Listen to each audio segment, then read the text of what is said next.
Pemirsa, Roy Suryo CS datang ke kantor Kemendikdasmen untuk bertanya tentang ijazah Gibran Rakebuming Raka.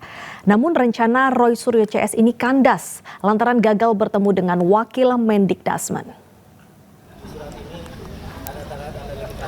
Roy Suryo CS datang ke kantor Kementerian Pendidikan Dasar dan Menengah. Kedatangan mereka untuk bertanya tentang berkas ijazah Gibran Rakebuming Raka kepada Kementerian Pendidikan Dasar dan Menengah. Roy Suryo CS mempertanyakan keabsahan dokumen ijazah Gibran yang menyebut Gibran telah menyelesaikan pendidikan grade 12 di Australia tahun 2006. Namun Roy Suryo CS kecewa lantaran batal ditemui oleh wakil Mendikdasmen. Atip Latiful Hayat disebut berhalangan dan tiba-tiba ada agenda di DPR. Kita akan diterima oleh Bapak Wakil Menteri yang sudah berjanji sejak kemarin, yaitu Bapak Profesor Alip Latiful Hayat, ya. Tapi apa yang terjadi, ya? Sampai di dalam kami mendapatkan keterangan dari Bapak Pak Ses Mendikmenjur, ya, Pak Dr. Eko Sulistyo dan Pak Anang dari Ketua PPID, bahwa Pak Wamen ingkar janji. Ya, Wamen tiba-tiba menyatakan ada acara di DPR. Ya, dan kami sempat akan langsung keluar tadi karena apa? Pernyataan yang ada pada Pak Dr. Eko Sulistyo dan juga Eko Susanto, makasih Mas Michael, dan Pak Anang PPD sama persis dengan pernyataan yang dulu pernah kami terima. Tapi ada hal yang sangat menarik. Jadi nanti akan didetailkan oleh Pak Rismon, tapi Pak Eko meralat pernyataannya yang terdahulu bahwa waktu itu, ada Michael juga ya waktu itu, katanya Gibran itu ada 2 raport, yaitu raport kelas 10 dan kelas 11 dari pendidikannya di Orchard Park Secondary School. Itu artinya apa? Dia kelas 1 dan kelas 2 SMA, kalau kelas 10 dan kelas 11 sesuai dengan data ini. Tadi diralat, setelah dia mungkin juga mendengar, dia tahu bahwa faktanya dibuka juga oleh Profesor Zulfikar di Singapura, bahwa Orchard Park Secondary School itu hanya SMP plus 1 tahun. Jadi Gibran itu pindah ke Singapura itu SMP plus 1 tahun. Ya, jadi dia hanya dapat kelas 1 SMA. Katanya, ada sertifikat O level katanya. Jadi sertifikat O level itu sertifikat SMP plus 1 tahun.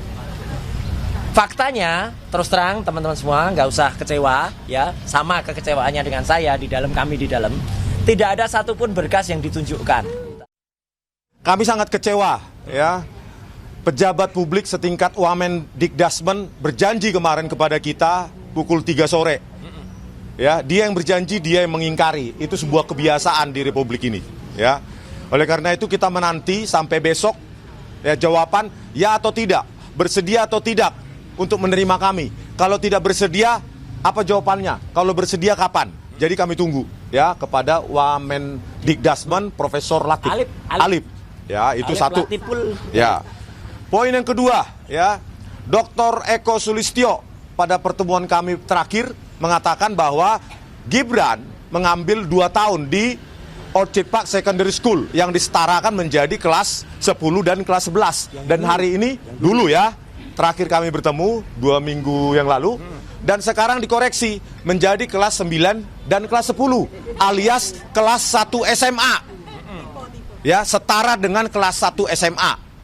Artinya, ya, pemahaman mereka, kelas 2 dan kelas 3 SMA itu diambil di UTS Insearch kursus. Nggak bisa.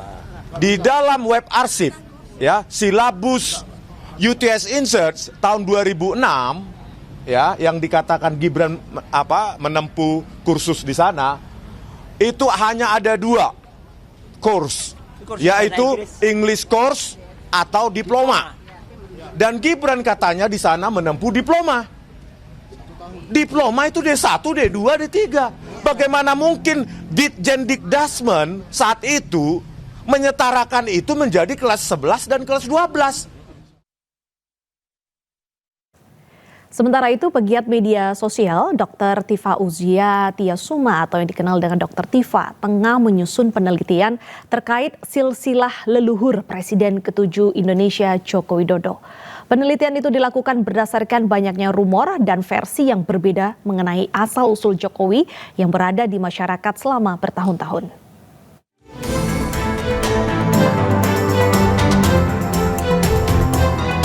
Pegiat media sosial Dr. Tifauzia Tiasuma atau yang dikenal Dr. Tifa tengah menyusun penelitian terkait silsilah leluhur Presiden ke-7 Indonesia Joko Widodo.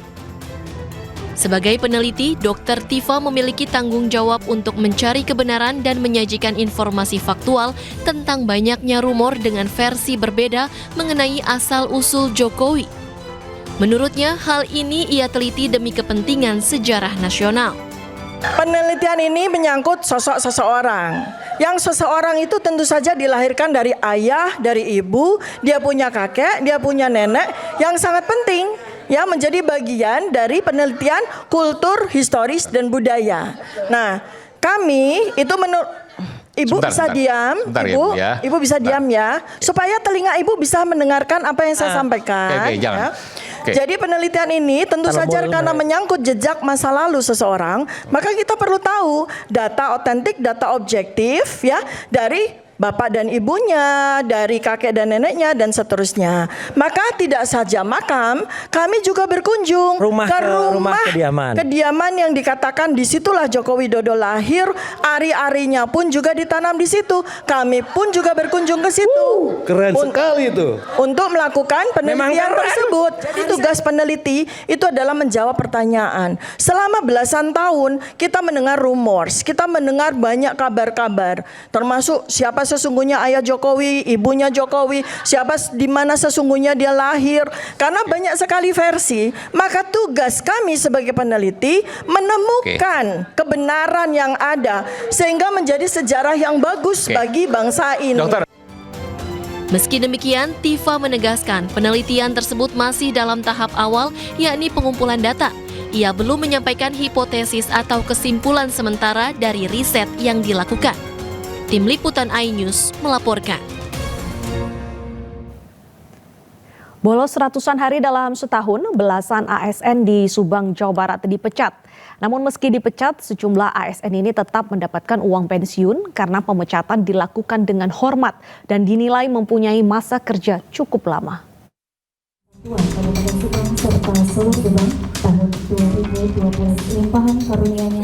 12 aparatur sipil negara di lingkungan pemerintahan Kabupaten Subang, Jawa Barat dipecat.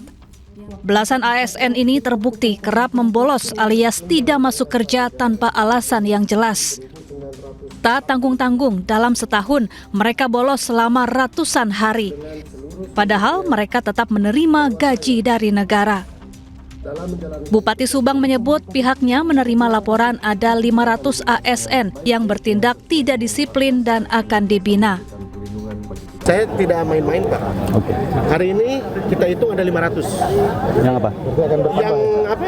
Yang ada di radar situ. Cuman ada yang garis merah, ada yang garis kuning, ada yang garis hijau.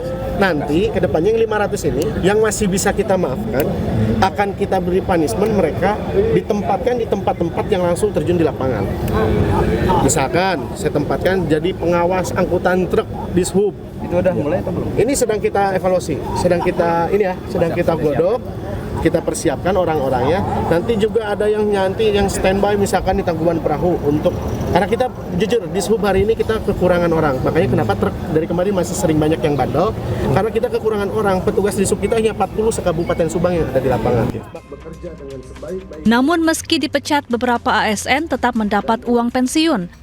Alasannya mereka dipecat secara hormat dan telah mempunyai masa kerja cukup lama.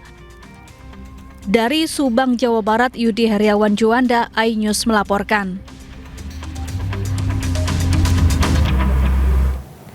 Gubernur Jakarta Pramono Anung mendatangi gedung Merah Putih KPK pada Kamis pagi.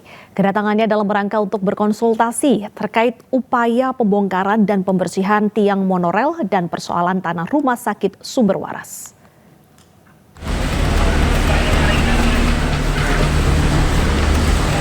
Kunjungan Gubernur DKI Jakarta Pramono Anung bertujuan untuk melakukan audiensi dan konsultasi mengenai rencana pembongkaran atau pembersihan tiang monorail di Jalan Rasuna Said, Jakarta Selatan. Konsultasi terkait apa aja, Pak? Dalam audiensi pemerintah Provinsi DKI Jakarta dengan KPK, Pramono sampaikan telah mendapat arahan dari pimpinan KPK dan juga telah menerima surat dari Kejaksaan Tinggi Jakarta terkait rencana pembongkaran tiang lantaran kerap menjadi sumber permasalahan seperti penyebab kecelakaan hingga kemacetan. Yang pertama berkaitan dengan keinginan pemerintah Jakarta untuk segera melakukan pembersihan ataupun menyelesaikan persoalan monorail yang ada di sepanjang jalan Rasuna Said ini. Selain pembahasan tiang monorail, Pramono juga telah berkonsultasi terkait persoalan tanah Rumah Sakit Sumber Waras yang sudah terbengkalai sejak tahun 2014 silam. Dari Jakarta, tim liputan iNews melaporkan. Viral di media sosial, seorang warga Tegal, Jawa Tengah mengunggah video mengeluhkan bansos yang diduga dipotong untuk pembelian buku. Pasca viral, Pemdes setempat pun klarifikasi. Sing oleh bantuan lansia, ngontuku buku kaya kiye. Buku ibu hamil, sijine 20.000. Lah apa kaya kiye? Lansia. Beredar video warga keluhkan pemotongan bansos Rp100.000 dari bansos PKH Rp600.000 per 3 bulan di Desa Kedung Sukun, Kecamatan Adiwarna, Kabupaten Tegal. Di sini buku hamil. Pemilik akun menyebutkan potongan digunakan untuk membeli sejumlah buku dengan harga Rp20.000 per buku. Bahkan ia menarasikan pemotongan dilakukan Pemdes setempat. Bantuannya orang metu. Pasca viral, Pemdes Kedung Sukun klarifikasi membantah adanya pemotongan. 500.000 dipotong 100, 600.000 dipotong 100, guys. Penerima dalam video yakni Nenek Rumina bukanlah penerima program Keluarga Harapan atau PKH, melainkan penerima bantuan jaminan hidup atau JADUP untuk lansia dengan jumlah bantuan yang berbeda. Dibayarkan himbauan kepada masyarakat Desa Kedung Sukun, kalau memang tidak tahu harusnya ditanyakan dulu, dan setelah ditanyakan ada tidak tahu. Nah itu sebaiknya tabayun dulu, musyawarah dulu, jangan langsung main TikTok begitu saja. Kan ada undang-undang yang akan yang tadi dijelaskan, ini ada sanksinya. Dan saya meminta maaf tulus dari hati saya karena konten saya sudah membuat kegaduhan sejagat raya dunia. Sementara pemilik akun mengunggah video menyampaikan permohonan maaf karena telah menimbulkan kegaduhan di masyarakat. Tapi tidak dengan cara begini ya Bu, ya, artinya memojokkan Ibu ya Bu ya? Saya nggak kuasa, ini rakyat kecil. Usai klarifikasi, kedua belah pihak saling bermaafan di hadapan warga. Masyarakat pun dihimbau bijak dalam menggunakan media sosial. Dari Tegal, Jawa Tengah, Yunibar iNews melaporkan. Kementerian Pertahanan menerima kunjungan Chief of Defence Force Australia, Admiral David Johnston.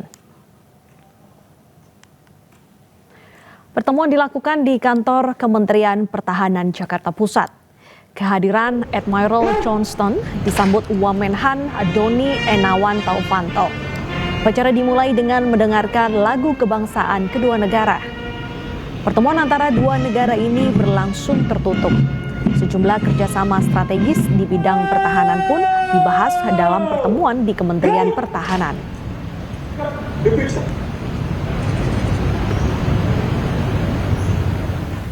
Hari ini Presiden Prabowo Subianto merayakan ulang tahunnya yang ke-74 tahun.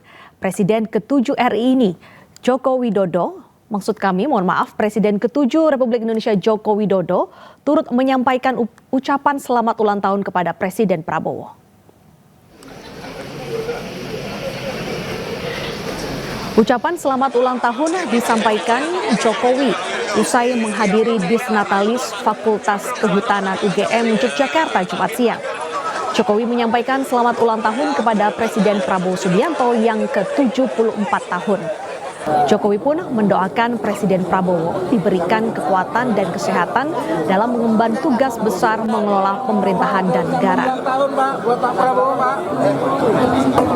Ucapkan selamat ulang tahun yang ke-74 kepada Bapak Presiden Prabowo Subianto. Semoga beliau selalu diberikan kekuatan, kesehatan dalam